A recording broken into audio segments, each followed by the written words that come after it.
मैं तुझे आज मार डालूंगा। मुझे मार पाओगे? तुम्हारा अंत होने वाला है यहाँ। फैंग, तुम्हारी मरने की पारी आ चुकी है। दिखाया जाता है जो हेडमास्टर है वो दूर फेंका जाता है हमले के कारण। अब हमें कुछ समय के बाद का सीन दिखाया जाता है। जो ह्यूमन डीमन सेक्टर के आधे से ज्यादा मेंबर हैं उन्हें हम लोगों ने निपटा दिया है। आखिरकार हम लोगों ने ह्यूमन डीमन सेक्टर को हरा डाला। 1000 साल से हम लोगों ने ये अचीवमेंट पाया नहीं था। ये हम लोगों के लिए बहुत बड़ी बात है। अगले सीन में दिखाया जाता है कि जो डीमन सेक्टर का सेक्टर मास्टर होता है वो ब्लड की उल्टी करने लगता है। आखिरकार ये कैसे हो सकता है? जो मेरे ह्यूमन डीमन सेक्टर है वो तबाह हो गया। सेक्टर मास्टर फैन, अगले जन्म में ये याद रखना कि आप मुझसे कभी भिड़ो ना। तू कमीनी क्वीन, ये सारी चीजें तेरी वजह से हो रही है। मैं तुझे डिस्ट्रॉय कर दूंगा। सेक्टर मास्टर पे एक हमला करती है। सेक्टर मास्टर, जाओ और अपने सन के साथ मिल जाओ। अगले पल में दिखाया जाता है कि क्वीन कुछ टोकन को सेक्टर मास्टर से ले रही होती है। आखिरकार मैंने हेवनली डीमन ऑर्डर को ढूंढ लिया। एनएमसी कहने लगता है तो तुमने इस टोकन को पाने के लिए जो ह्यूमन डीमन सेक्टर है उसे तबाह करवा दिया। ना, क्या तुम मेरे बारे में इतना ज्यादा चिंता करते हो? आपके साथ ऐसा नहीं होगा। तुम कुछ ज्यादा नहीं बोलती हो। कहने लगती है चैंडाओ, ये सब तुम्हारे वजह से ही हुआ है, वरना जो ह्यूमन डीमन सेक्टर है वो तो तबाह ही नहीं हो पाता। मेरे साथ आओ, मैं आपको कुछ देना चाहती हूँ। तुम मुझे क्या देना चाहती हो? एक अच्छा आइटम है, अगर आप उसे देखते हैं तो आप उसे पहचान जाएंगे। आखिरकार वो क्या है? क्वीन कहने लगती है हम लोग पहुंचने ही वाले हैं। एमसी कहने लगता है कहाँ? लेकिन हमारे एमसी को मारने के लिए पीछे से डैगर निकाल लेती है। लेकिन हमारे एमसी को भी शक होता है। वो चुपचाप इन सब चीजों को नोटिस कर रहा होता है। हमारा एमसी हट के उसके हाथों को पकड़ लेता है। क्वीन शॉक में होती है और कहने लगती क्या? क्वीन, तुम सरप्राइज हो गई ना? तुम्हें नहीं लगा था कि मैं इन सब चीजों के लिए प्रिपेयर रहूंगा? अगर मैं कहती हूँ कि मैं तुम्हारे साथ मजाक कर रही थी तो तुम क्या इस बात पे यकीन करोगे? क्वीन, तुमने मुझे बहुत बार धोखा दे दिया है, तो क्या तुम्हें लगता है कि तुम्हारे मैं इन सब बातों पे कोई यकीन करूंगा? क्वीन का जो सपोर्टर है वो हमारे एमसी के पीछे से हमला करने की कोशिश करता है। हमारा एमसी अचानक से स्वॉर्ड निकाल के पीछे घूम के उसके हमले से बच जाता है। इसके कारण जो क्वीन का साथी है वो पीछे चला जाता है। यंग मास्टर चैन, मैं मान गया आप हर वक्त अपने चारों तरफ ध्यान देते हैं। तुम बूढ़े कुत्ते कहीं के, तुम क्वीन की तरह हो तो आखिरकार मैं तुमसे संभलूंगा क्यों नहीं? आओ, तुमने बीते कुछ समय में अपने आप को कुछ ज्यादा ही डेवलप कर लिया है।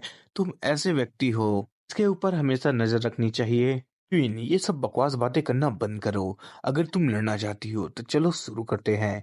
इन सब मामलों को हम यहीं खत्म करेंगे। लेकिन मेरे पास असलियत में कुछ चीज है जो मैं तुम्हें देना चाहती हूँ। मास्टर चेंडाओ, आप ये लीजिए। तुम्हें लगता है कि मैं सचमुच लूंगा? चेंडाओ, इसे खोल के तो एक बार देखो तुम। मास्टर चेंडाओ, कृपया आप इसे एक नजर तो देखिए। क्या? ये तो एक स्प्रिड एग है ना? कहने लगती कि उतना भी बुरा नहीं है जो तुम्हारी आंखें हैं, तुमने इसे पहचान लिया। ये जो ह्यूमन डिवन सेक्टर के ट्रेजर हॉल में एक ये था तो ये तुम्हारे लिए है।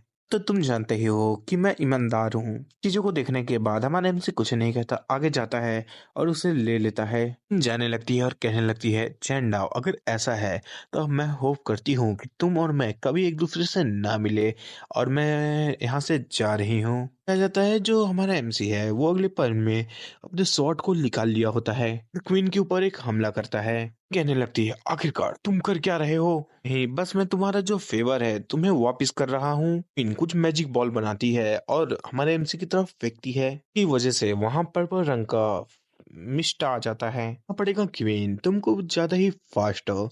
तुम्हें पता है कि कब कहाँ से कैसे गायब होते हैं। हमें एक फॉरेस्ट का सीन दिखाया जाता है। यहाँ दिखाया जाता है कि क्वीन को चोट आया होता है। क्वीन कहने लगता है यंग मिस, आप ठीक है ना? जो चेंडा है वो बहुत खतरनाक स्पीड से आगे बढ़ रहा है। अगर ऐसा चलता रहा तो वो बहुत बड़ा खतरनाक व्यक्ति बनेगा आगे जाके। इस ये अफसोस की बात है कि हम लोगों ने चेंडाओ को इस बार नहीं मार पाया। चिंता करने की कोई जरूरत नहीं है। जैसे ही मैं हेवनली डीमन सेक्टर में पहुंचती हूँ उसके बाद जो मेरा ग्रोथ रेट है वो इतनी बढ़ जाएगा कि चेंडाओ से तो मैं पीछे नहीं रहूंगी। लेकिन मिस, जो आपने चेंडाओ को स्प्लिट बीज एग दिया है वो तो ह्यूमन सेक्टर का टॉप टेजर है। अगर वो हैच होता है तो इससे तो चेंडो की ताकत पहले से ज्यादा बढ़ जाएगी। जो एग है उसे एंशिएंट लेजेंड से लाया गया है। तो ह्यूमन डिमन सेक्टर में वो जो एग है वो 1000 सालों से भी ज्यादा से था, वो अभी तक हैच नहीं हुआ है। तो क्या तुम्हें लगता है कि वो आगे जाके हैच होगा?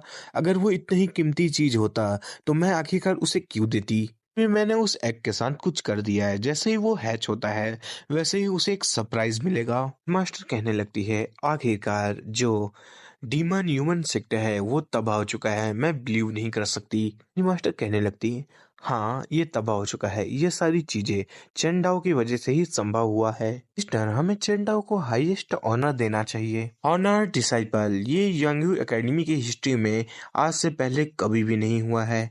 हेडमास्टर कहने लगती है, कहने लगती है जो चेंडाओ ने किया है वो हमारी हिस्ट्री में इतना जाना किसी ने नहीं किया है। मास्टर टोकन निकालती है और कहने लगती है, हाँ मैं मानती हूँ कि जो चेंडाओ है वो हमारी हिस्ट्री में सबसे ज्यादा योगदान किया है, इसलिए हम सब मिलके उसे हॉनरी डिसाइपल बनाते हैं।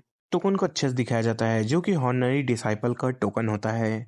एनएमसी दरवाजे को अपने पैर से मारते हुए आगे बढ़ता है और कहने लगता है, ये डीमन ह्यूमन सेक्ट का ट्रेजरी है, मैं देखना चाहता हूँ कि यहाँ कोई अच्छा सा स्वॉर्ड है कि नहीं। मुझे ये मानना पड़ेगा कि जो डीमन ह्यूमन सेक्ट है ये इतना रिच भी नहीं है, क्योंकि यहाँ उतनी स्पिरिट स्वॉर्ड भी नहीं है।